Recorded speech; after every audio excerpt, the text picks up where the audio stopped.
શ્યામ સુંદર શ્રી અમને મહારાણીજી કી જય. વાલા વૈષ્ણવોને ભગવત સ્મરણ. પુષ્ટિ પ્રભાત. આજે આપણે સેવામાં ઝારીજી ભરતા બોલવાના શ્લોક અને ઝારીજી ભરવાના પ્રકાર વિશે સમજીએ.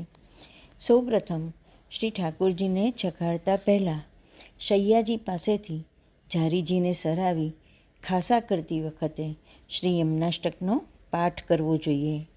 ત્યાર પછી ઝારીજી ભરતી વખતે શ્રી યમુનાજીના આવિર્ભાવ માટે 2 શ્લોક બોલવા જોઈએ, જેનું નિરૂપણ શ્રી હરિરાયજી મહાપ્રભુજીએ સેવા શિક્ષા નામના ગ્રંથમાં કર્યું છે.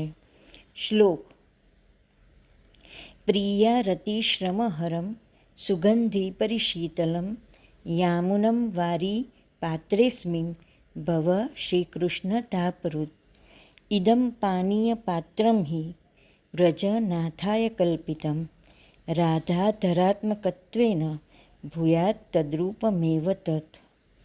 આ બંને શ્લોક બોલી ઝારીજી ભરી પછી શ્રી ઠાકોરજીની સન્મુખ ઝારીજી પધરાવતી વખતે શ્રી નવરત્ન ગ્રંથનો પાઠ કરવો જોઈએ. આ ઝારીજી ભરવાનો મૂળ ક્રમ છે. ઝારીજીને નેવરો વીંટવામાં આવે છે. તે 2 પ્રકારનો હોય છે. એક છૂટા વસ્ત્રનો નેવરો અને બીજો સીવેલો નેવરો. છૂટા વસ્ત્રનો નેવરો કે સીવેલો નેવરો ઝારીજીને પહેલાં વીંટવો, પછી તેમાં જળ પધરાવવું, નેવરો ભીનો રાખવો. નેવરાના વસ્ત્રની ઉપરની બાજુ ઘડી કરીને ઝારીજી પર ઢાંકવી.